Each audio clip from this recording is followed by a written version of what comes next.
Welcome on this DVD on Queen's Gambit with a6. I'm French Grandmaster Fabien Libiszewski, and I will present you the Queen's Gambit with third move a6. So here white can play knight c3 or knight f3, but in any case we will go a6. So our idea with a6 is quite simple. We are threatening to take on c4 and go b5 and to protect our pawn. So it's kind of Queen's Gambit accepted in improved version we want to play. And white player here have many options. And I have to say that you will face three kind of opponent.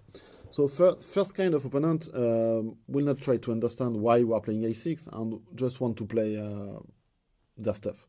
So it might be knight c3 if they play classical Queen's Gambit, or it could be g3 for Catalan players. In both cases, we will take on c4. That was our idea, and white didn't avoid it.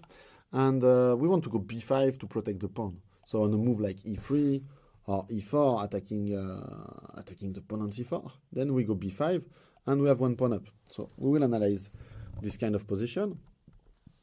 Of course, white might try a4 to avoid b5, but then we will give white a hard time to get back this pawn by playing knight c6, then going to a5, protecting the pawn here, and also this b3 square is weak and b4 square. So that's the first thing. Against Catalan players, we will also take the pawn, and we intend to go knight c6, rook b8 to clear this long diagonal, and go b5 anyway to protect the c4 pawn and have a fighting kind of Catalan. So that's the first kind of player we'll face. Second kind of player will understand and take care about the pawn. They think, okay, I will not give it for free.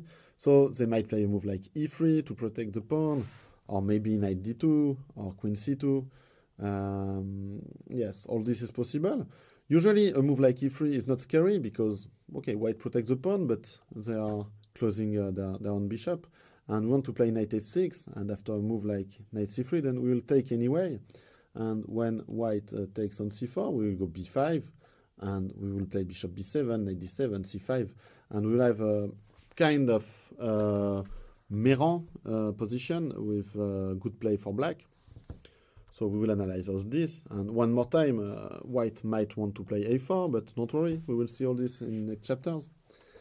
So yes, this is e3. Queen c2 or knight d2 usually want to take and go b5 anyway, and develop the bishop on the long diagonal. Another idea for white is not to protect directly the pawn, but go c5, so to close the game and avoid d takes c4. But we will always attack this pawn like this with b6, and we'll have a good play. It's solid for black. We might face also this idea with c5 if white goes knight c3, e6 and c5. And there we will have two options I will show you. So b6 still works very well, but we might also want to go e5 to break the center right now, which is quite a good idea to attack this pawn. If white take, we go d4 and then knight c6, and we have a lot of play. So we might also go for some kind of position like this, but as I said, b6 is a good idea. And finally, the third kind of player will just take on d5, which is the main move. And like this, they avoid black to take on c4. And we will have this Carlsbad kind of pawn structure. And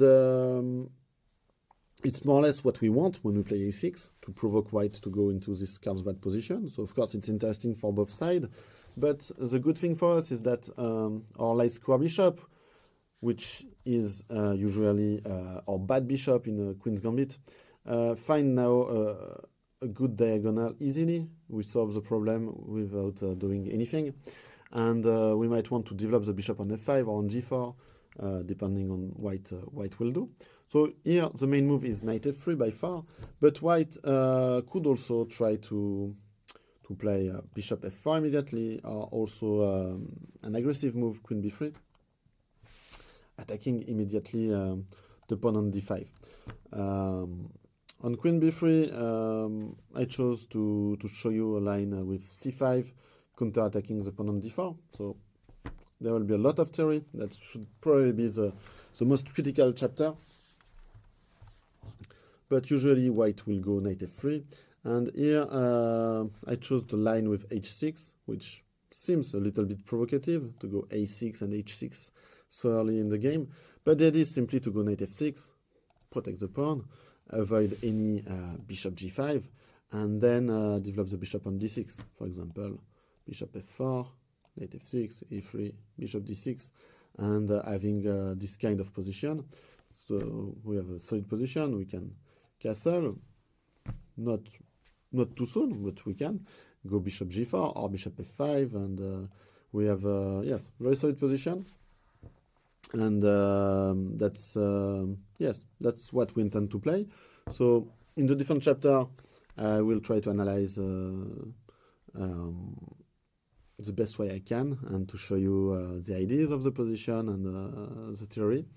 And also there will be in the end chapter with some 3 nice games on the card path structure, so that you will understand the structure, know what you want to do, what are the good plans for us, and I hope you will like this DVD.